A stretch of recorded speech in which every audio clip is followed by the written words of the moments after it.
အဲ့ဒါဆိုသေဒီတိုင်းနီရှူရဲ့ဂိုင်းရှူဆူရှီမာရှောရဲ့ကောက်တဲ့အောင်မှာပဲမိကမဲဆိုလဲ3ရက်မြောက်သေခုနပြောတယ်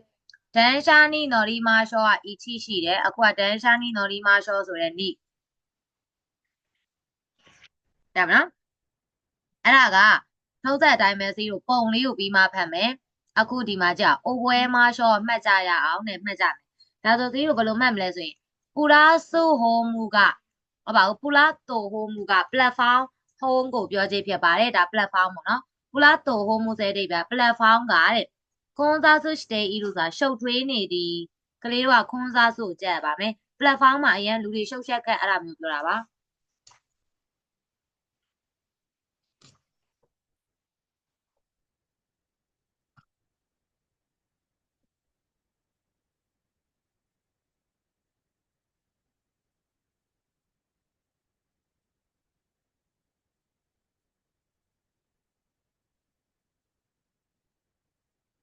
ပြီးရင်နောက်တစ်ခုဟာခုဆန်အောင်ကြည့်လိုက်ကလေးကိုမနေ့ကစစ်စစ်တင်ခဲ့တဲ့ခန်းကြီးဟုတ်တယ်နော်ဒါကြောင့်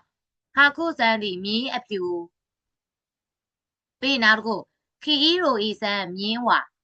အဲ့ဒါနောက်ဆိုတော့ရဲ့ဦးကြည့်ကာဝါနီစာကားလို့ဆိုတာအတွင်းထဲကိုကြဆင်းတယ်အဲ့လိုမဟုတ်အတွင်းထဲမှာရက်တယ်ဆိုတဲ့အဓိပ္ပာယ်နဲ့သုံးပြီးပါအတွင်းထဲမှာမတ်တက်ရက်တယ်အဲ့ဆိုစစ်စစ်ဘယ်လိုရာမျိုးပြောရလဲဆိုတော့အခုစေးပြပြမယ်နော်စေးတို့ကအဝါရောင်ရဲ့အဖြူကမမြင်ရတဲ့အတွက်ဟိုသွားလိုက်မယ်အမဲလေးရဲ့တစ်ချက်ပေါ့နော်အဲ့ဒါအမဲလိုင်းဒီအမဲလိုင်းအဖြူကဂျပန်မှာနေတဲ့ကလေးဆိုပို့သိမယ်ဒီတိုင်းနောက်ကကြတော့အဝါလိုင်းပေါ့နော်အဝါလိုင်းအဲ့ဒီလိုင်းပြီးတော့ရင်ဒီမှာဈေးပုံလေးဆွဲပြရနော်ပြီးတော့ရင်စသေးတို့ကဘာထက်ရှိသေးလဲဆိုရင်အဲ့ဒီ line နှစ်ခုရဲ့အရှိမလမ်းလေးတည်လေးကျန်နေမယ်တယ်မနော်ဟိုဘယ်လိုပြောမလဲနည်းနည်းလေးအစွန်းထွက်လေးကျန်ပြီးတော့ဒီခလဲမှာအခုအစိမ့်နဲ့တားလိုက်တာဒါရထားလမ်းအဲ့ဆိုလူတွေကအခုစသေးလက်လေးထောက်ပြမယ်နော်ဒီလိမ်မော်လေးနဲ့အဲ့ဒီထောက်ထားတဲ့နေရာမှာရက်နေမှာဆိုလို့အခုသူတို့ရဲ့ platform မှာဒီလိုမြင်ထားတယ်အဲ့ဒီမြင်ထားတာရဲ့ဒီအနောက်မှာပဲမတ်တက်ရရဒါကြောင့်သူကအဲ့မှာဒီအဖြူရောင်အဝါရောင်မြင်းရဲ့အတွင်းဘက်မှာမတ်တက်ရက်တယ်လို့ဘာသာပြန်ပြီးပါကြာစင်းတယ်လို့ဘာသာပြန်လို့မရပြီးနောက်တစ်ခုကသူနဲ့ဆက်ကျင်ဘက်ဆိုတိုဂါဝါကြတော့အပြင်ဘက်အချမ်းကိုပြောခြင်းဖြစ်ပါတယ်ဆိုတိုဂါဝါအပြင်ဘက်အချမ်း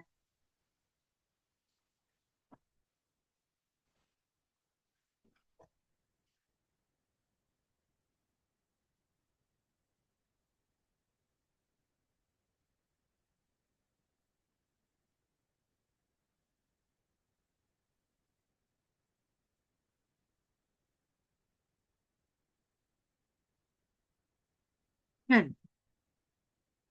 အဲ့ဒါရရင်နောက်ခုတိုကျိုကဆိုတာအထူးအမြန်ရထားကစူကာဆူလူဆိုတဲ့အဓိပ္ပာယ်ကဖြတ်သွားသည်ဆိုတဲ့အဓိပ္ပာယ်ပါအထူးအမြန်ရထားသည်ဖြတ်သွားတယ်ဆိုတဲ့အဓိပ္ပာယ်နဲ့သုံးပေးပါ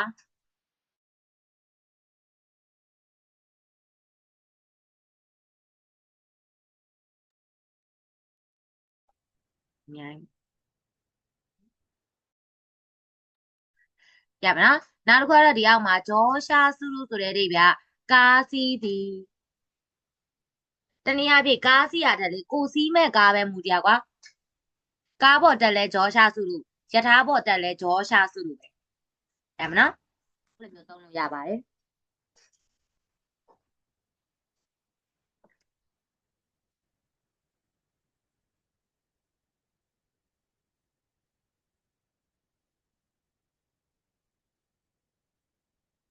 သူကကားစီးရရထားစီးရလို့သုံးပြီးသူနဲ့ဆန့်ကျင်ဘက်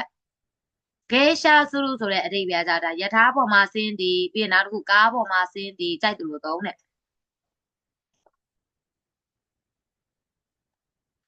ဂေရှာဆူလူပြီးရင်နောက်တစ်ခုကတော့ဟာရှာဆူလူကကြတော့ကားဒါမှမဟုတ်ရထားထွက်ခွာသည်ဆိုတဲ့အဓိပ္ပာယ်ပါရင်ထွက်ခွာတယ်လို့မှတ်လိုက်တယ်ရပါတယ်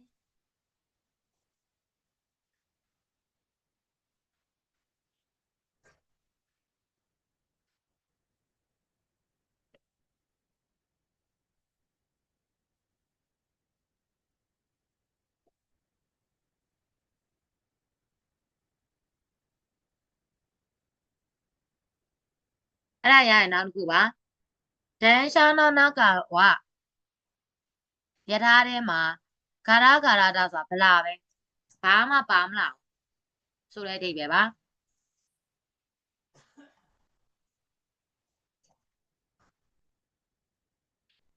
ဒီနေ့ရထားထဲမှာဘာမှပါမလားလူတအားချောင်းနေပေါ့သူနဲ့ဆက်ဆက်ပြီးတရားမှာခါရပိုဘာမှမရှိတော့ empty ပေါ့လေနော်ဘာမှမရှိဆိုတဲ့ပုံစံပါ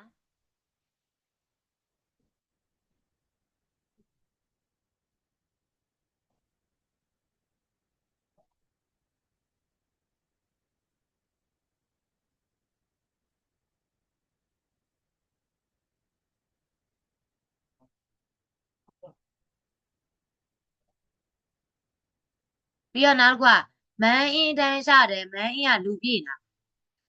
နေတဲ့တန်းရှာတယ်ဆိုရထားပြည့်စူးခင်းစုလို့အလုတ်အသွားပြက်လုပ်တယ်ဆိုတဲ့အဓိပ္ပာယ်ပါ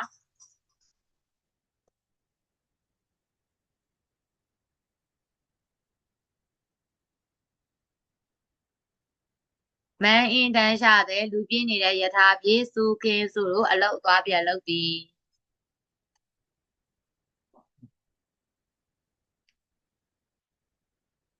ပြီးနောက်တစ်ခုဒန်းရှားကယူတဲ့လူဆိုရထားလှုပ်ရမ်းသည်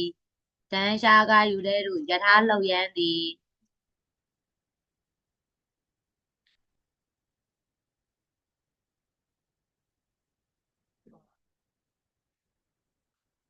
ပြီးအဲ့ဒီအောက်မှာရှီဟာစုဒန်းရှားဆိုပထမဆုံးထွက်တဲ့ရထားရှီဟာစုဒန်းရှားတကယ်လို့ရှီဟာစုခရုမဆိုပထမဆုံးထွက်တဲ့ကား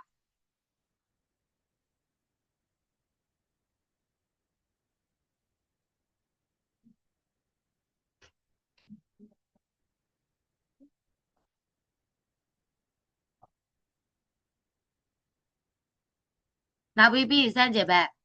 ရှူဒန်းကကြတော့နောက်ဆုံးထွက်တဲ့ရထားရှူဒန်းနောက်ဆုံးထွက်တဲ့ရထား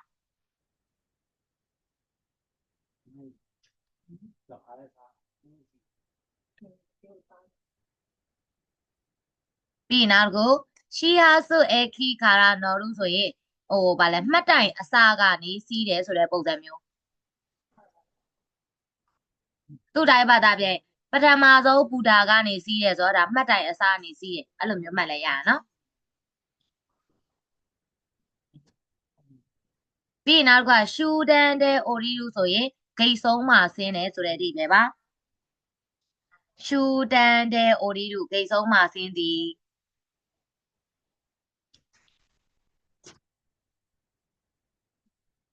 ပြီးနောက်တစ်ခုကျူခိုခါရာဆိုရင်ဇေရာတီအမြန်ယထာကနေခခုအခီတန်ရှာနိဆိုရင်ဘူတာတိုင်းမှာရက်တဲ့ယထာကိုနော်ဒီခိုင်လူပြောင်းစီးသည်အမြန်ယထာကြတော့ဘူတာတိုင်းမှာမရက်ဘူးသူတို့သတ်မှတ်ထားတယ်၄ဂိတ်တစ်ခါ၃ဂိတ်တစ်ခါအဲ့လိုပါပဲရက်တော့တာညမလားဒါကြောင့်အမြန်ယထာကနေဘူတာတိုင်းမှာရက်တဲ့ယထာကိုပြောင်းစီးတာဒါကြောင့်နောက်ပြီးသူနဲ့ဆက်ဆက်ပြီးတည်ရမှာနော်ဒီခါအဲပြောင်းစီးခြင်းနော်ဒီခါအဲဒီပြောင်းစီးခြင်း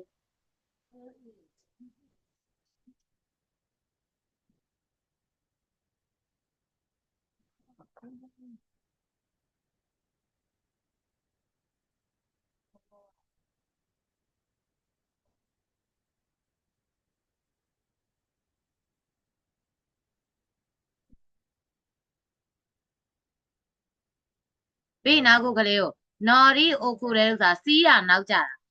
စီးတာနောက်ကြတယ်ဆိုမှတော့တနည်းအားဖြင့်နောက်တစ်မျိုးဘာသာပြန်လို့ရတယ်ယထာလွတ်သွားတယ်ဆိုတဲ့အဓိပ္ပာယ်ပါတဲ့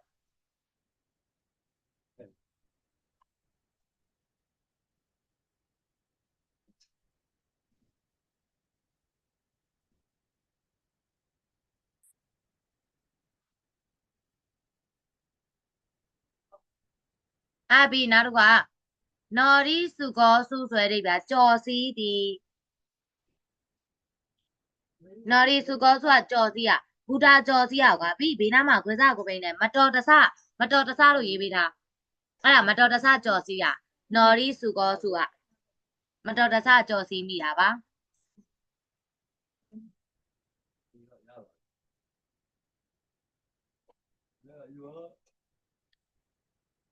ပြီးနောက်တစ်ခါကျတော့နော်ဒီခိုစုရတယ်အဲ့လိုပဲကြော်စီးတာဒါပေမဲ့ तू ကကျတော့တိတိရက်နဲ့ကြော်စီးอ่ะဥမာဒီနေ့9ဂိတ်မှာငါမစင်းတော့ဘူးငါဝယ်ကြရှိလို့ရှေ့ဂိတ်မှာကြိုစင်းလိုက်မယ်အဲ့ပုံစံမျိုးဒါကြောင့် နော်ရီခိုဆိုတာကြတော့တိတိရက်နဲ့ကြော်စီးတာမျိုးပြောခြင်းဖြစ်ပါတယ်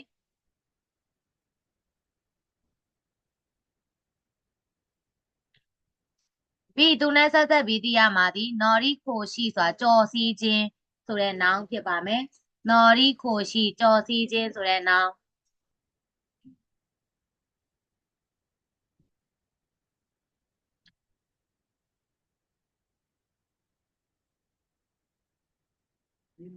ပြီးနောက်တစ်ခုက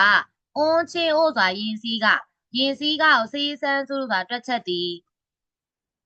အွန်ချင်းအိုးဆိုယင်စည်းကကိုစေးစမ်းစုလို့တွက်ချက်သည်ဆိုတဲ့အဓိပ္ပာယ်ပါ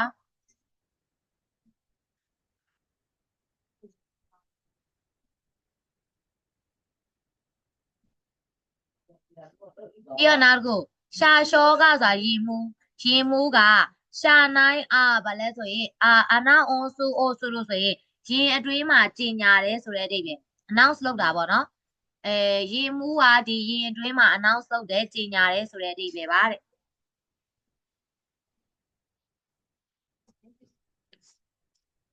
ပြီးတော့နောက်ခုခေတိုင်းတန်ဝါနော်ရှီယောအိုဟီကာအေလို့ဆိုတာဒီဖုံးအသုံးပြုတာရှီယောကအသုံးပြုတာ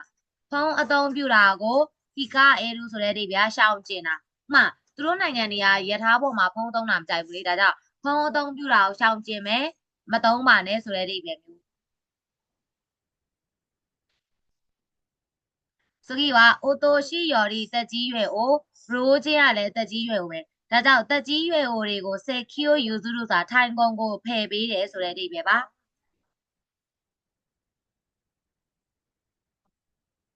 ရမနော်အိုတိုရှိယော်ဒီနီပဲသုံးတော့ရိုးချင်းလို့ပဲသုံးတော့စေခီယိုယူစုလို့ဆိုရင်ထိုင်ကုန်ဖယ်ပေးတယ်ဆိုတဲ့အဓိပ္ပာယ်ပါအဲ့ဒါပြီးသွားရင်စသေးတို့သူနဲ့ဆက်ဆက်ပြီးသိရမယ့်အလုံးကယူဆဲစေခီဦးစားပေးထိုင်ကုန်ယူဆဲစေခီဒီဦးစားပေးထိုင်ကုန်